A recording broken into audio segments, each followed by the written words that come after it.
We are here with another episode of Lunch and Learn. I'm Brittany. I'm Alex. And we have some really exciting episodes coming up for you. Some of you might have seen on social media, we asked for some submissions for questions. And if you guys were struggling with progress or wanted us to run through some macro scenarios for you, and we got some pretty cool submissions. So we're excited to go through those today with you. So Alex, what are you eating over there? Oh yeah, what am I eating? Well, it is about mid-morning here. So I got my second coffee because I'm a little tired. It's Tuesday.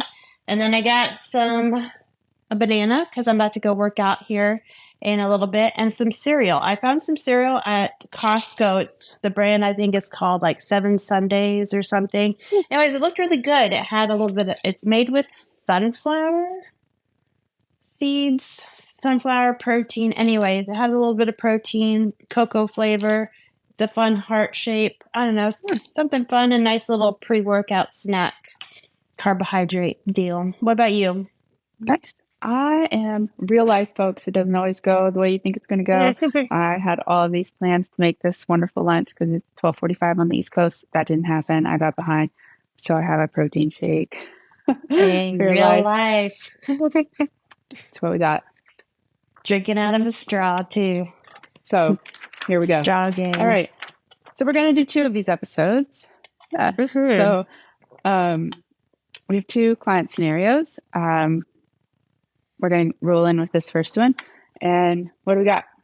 All right. So what we have is our first scenario. He messaged in, and I'm going to just go through whatever he messaged us, and me and you will set some macros and just talk about him. So what we have is, we're going to call him Bob. He's a 47-year-old male. He is about 6'2". He currently weighs 240 pounds, so that's important. His highest weight was 285, so he's obviously made some really killer progress, has lost 45 pounds. He would like to get down to 230 and maintain that weight. But then he has some other goals. He'd like to see 215 and then ultimately see 205 on that scale. And what he wrote to us is actually pretty cool, so I'm going to read it out loud for you guys to hear. So this Bob said, my biggest challenge is I think about food all day long. When I'm eating breakfast, I think about what I'm going to be eating for lunch and dinner. I think this thought process stems back to 2nd grade when I started my wrestling journey all the way through in my senior year in high school. 2nd grade is where I learned to go over 24 hours without eating to make weight. As I got older, it grew, it got challenging to maintain a weight, so the obsession with food became even worse. Long periods of not eating, sometimes for 2 days, spitting into a cup, wearing trash bags, and even doing headstands before weigh-ins because somebody said that's going to make you lose a quarter pound. I wake up every day and weigh myself. Most mornings I'm frustrated with the results on the scale because I feel like the day before I did so good and I should have better results. Sometimes this is motivation to do better, oftentimes motivation to throw my hands in the air in frustration and eat whatever to only be even more frustrated the next day. Who can relate? Me. Yeah. I CrossFit at least 4 times a week and make 80% good decisions about what I put in my body and 20% a little less strict. And by Friday, I'm 238. So that means he's lost about 2 pounds by the end of the week. My diet throughout the week is focused on protein and minimizing carbs. Throughout the week, I focus on at least 150 grams of protein a day and limit my carbs to keep the weight down. Then the weekend comes. I take off and indulge in food and alcohol, and I start the next week over again at 243, and I go through this cycle over again.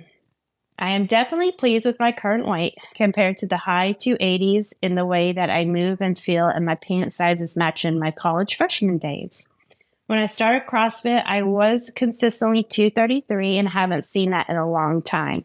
My body composition has changed for the better. I have added lean mass, I'm stronger, my arms are larger, my waist is smaller, my legs are stronger. I know I've added muscle. And I know the experts will say, hey, that's because you put on muscle. but it's hard to convince yourself when you see higher numbers on the scale. I'm sure this also doesn't let me see the full results in the mirror because my mind is fixated on that number on the scale I just saw a minute ago. I just can't get over the hurdle of I won't be truly happy unless the scale is under 230. I know myself, though. When I hit 230, that will be happiness momentarily, and then I won't be happy until I see 215 and so on.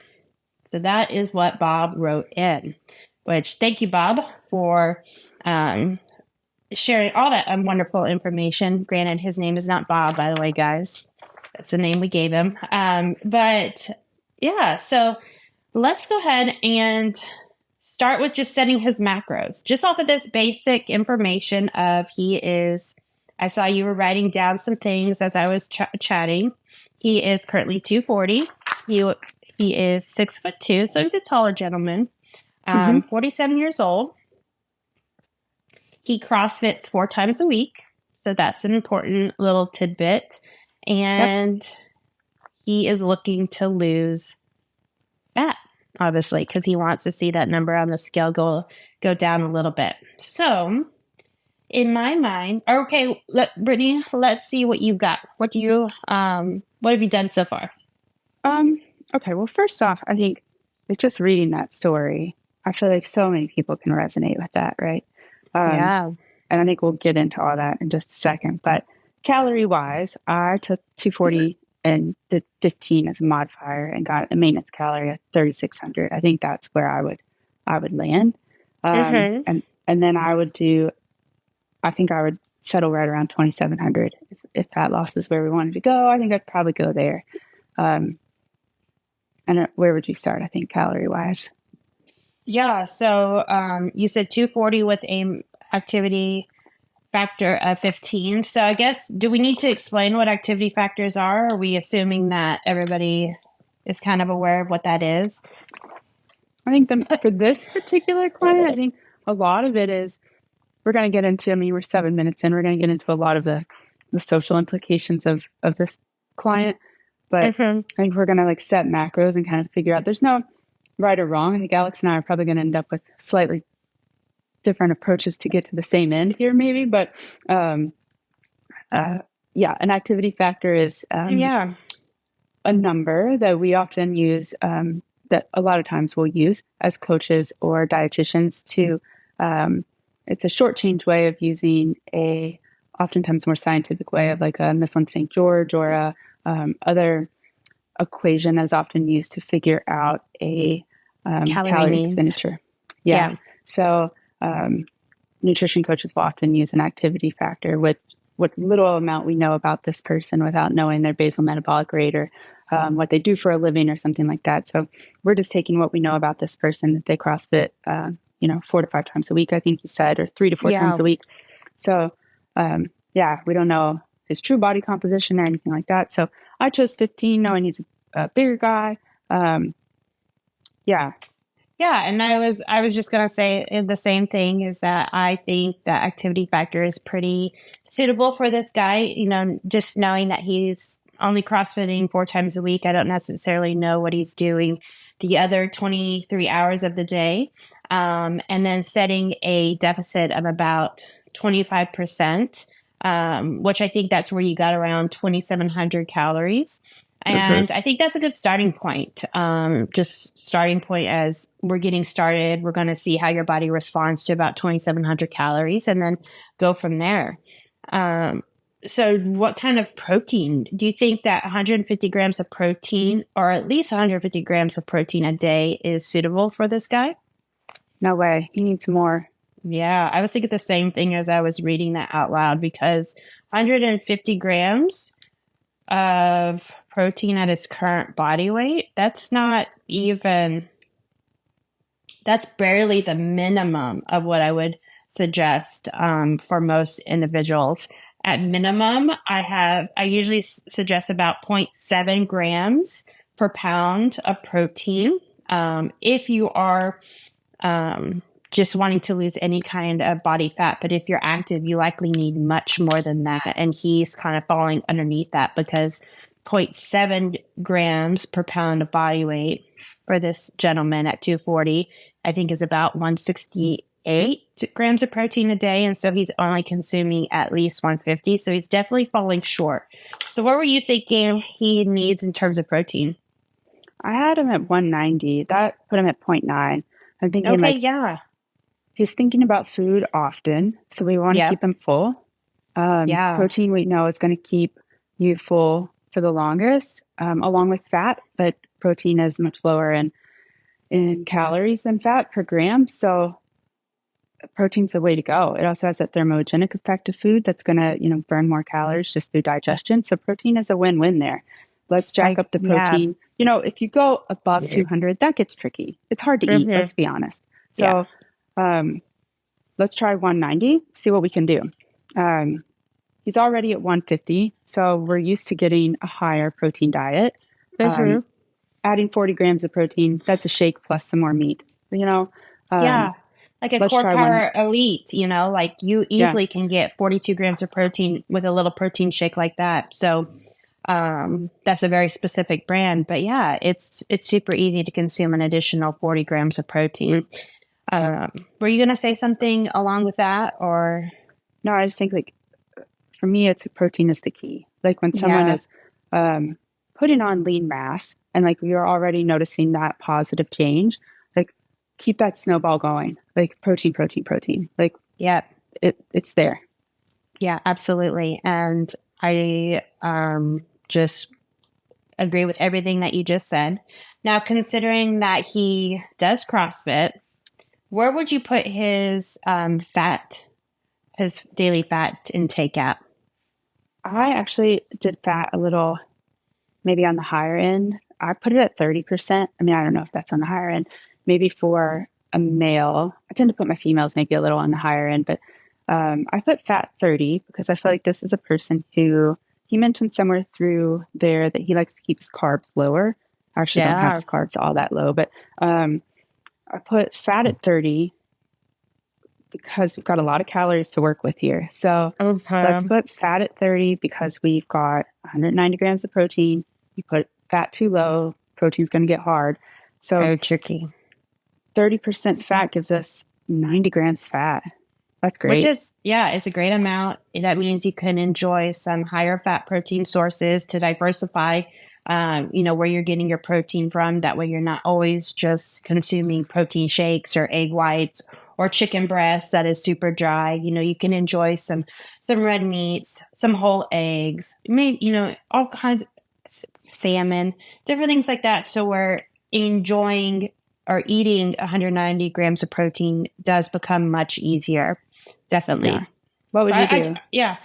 I would agree with that. 30% is, I definitely like to go lower than 30% for my CrossFitters because I believe that they can benefit from a higher carbohydrate diet. But considering his background where he has conditioned himself to limit his carbohydrates. He's minimized his carbs for so long. So if I was to encourage him to go lower in fat and then have this super high carbohydrate goal to hit right off the bat, it might be very hard for him. So I do agree that at least 30% fat would be a good starting point. I might even go a little bit higher than that, just to start. That's something that I kind of brought up as a good starting point where we're just trying to get started and get a level of consistency, and then we can change up the nuances of the diet as you get further along. But yeah, at least 30%. So I like that. I like that to start. So that means how many carbs is this guy going to start aiming for daily? With me, with 2,700 calories, if we had 190 grams of protein, 90 grams of fat, that left me with 280 grams of carbohydrates. Yeah. And, when you think about that number, it does seem high, but at the same time, it's not really all that high. Like I've had male individuals that are consuming 500 grams of carbohydrates, so 280 definitely seems higher than what he's probably used to. but it's definitely not all that high. And I think that would be a great starting point for him. And what are some reasons why we think that he needs those carbohydrates? Yeah, I mean, this is, he's 47 years old, and this is someone who mentions that we've been battling this since second grade. It's, we can insert all of these idioms of like, you can't reverse this, in a short amount of time, something you've been battling your whole life. But he has got to retrain his body to use the body's preferred energy source, which is glucose. Mm-hmm. And he, unfortunately, since he was a child, has been training his body to restrict calories instead of lean in to fuel. And that's really unfortunate that he was put in that situation as a child. It's a whole soapbox that we could get into. But yeah, and he needs those carbohydrates. And if we were to work with a client like this one-on-one, that's something that we could talk to him about, is like, let's choose smart carbohydrates, high fiber carbohydrates that are not going to break down quickly and that are going to keep your blood sugar nice and stable and are not going to leave you hungry, and to pair them with high protein foods. He needs these carbohydrates so his body can perform optimally, and he's not going to be hungry, throughout the day, because he's still restricting his calories, I feel. And that's why, like I said, come Friday, he's, I don't think he used the word overeating, but, like you said, come Friday. He takes off and he indulges. So yeah, I would definitely say that would be a level of overeating. But yeah, go ahead, continue your thought. Well, I kind of just wanted to, I know you very, very well. So I don't want to put you on the spot, but I think you're comfortable kind of sharing. I'm curious what your thoughts are about, his last line here, what he says about, I can't get over the hurdle of I won't truly be happy unless I see the scale under 230. I know myself, when I hit 230, that happiness will be momentary. And then I won't be happy until I see 215 and so on. I bring you into it because I know you have taken time off the scale and have kind of thrown it out the window, so to speak. Like, what's your thoughts on that? Like, if you were to have a client like this and who is just so pent up on the scale, and also you read this and you say, wow, this person has done amazing things. Like, they've put on lean mass at the age of 47, and they're in smaller pants than they have been since college, and they're doing great things, but shit, they can't see it because of the damn scale. Like, scale. What would you say? What would you say? Yeah. So in this situation, if this was my client, I would be completely honest and transparent with this gentleman and say, hey, I think it's time to break up with the scale. I used to live and die by the scale in so many words, where if I was to wake up and weigh myself and it would be a certain number, it would ruin my day, which is very similar to what this gentleman was saying, how, if he was to wake up, sometimes he uses that motivation, but sometimes that number on the scale just leads him to make unwanted decisions the rest of the day.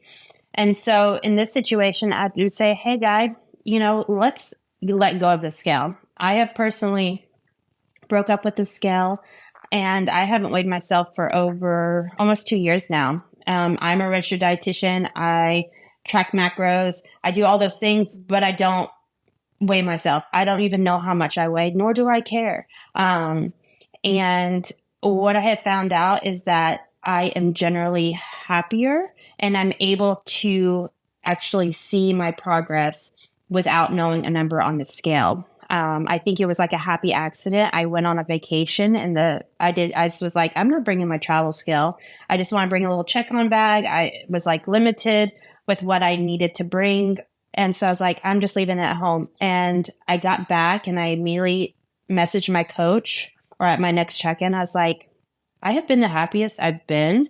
And it's because I didn't weigh myself for an entire week.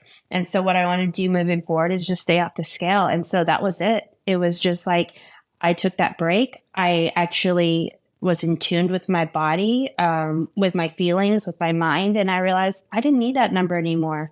It was ruining my day. It was controlling my choices. Whereas if I just paid attention to my body as opposed to a number, I think that allowed me to feel my body better, reach different goals in and out of the gym. So that's what I would suggest to this guy. Like, hey, let's take some time off the scale, and we can cut down body fat without knowing the scale. I've gone through 2 or 3, 4 cuts now without utilizing the scale, and I still reach my goals without even knowing how much I've lost. I use measurements. I pay attention to how my clothes fit, use progress photos, and I can track those changes in that nature. So I'd say, yeah, it's time to get away from the scale, figure out what will actually make you happy, how you feel in the gym, maybe how your clothes are fitting, a certain body composition. And we can focus on that without ever knowing the scale, because you know what? Maybe your perfect body composition leaves you at 220. So you're never ever going to get to that ultimate goal of yours of 205. But you know what? You look damn good at 220, and that's fine. That's definitely where I would take this client, is be like, yeah, time to let go. Yeah, time to let go. I love that. And I think one thing that I want to just put in bold, that fat loss and weight loss are 2 very different things. Very different things. And the scale's not going to show fat loss. So no, break never. up. Time to let it go. Let it go. Let it go. Is that a Frozen song? That's a Frozen song. So all this girl moms. All right. Yep. Love it. All right. This one a little long, but hopefully it was helpful for everyone. Hopefully this was helpful. We've got another client scenario coming up for the next episode. Very, very different client. So yeah, stay tuned, guys. And until next time, we'll see you then. Bye. Bye. Hey everyone. If you liked what you saw, make sure you hit that like button and subscribe to our channel to get more content on nutrition, health, and wellness. Thank you for watching.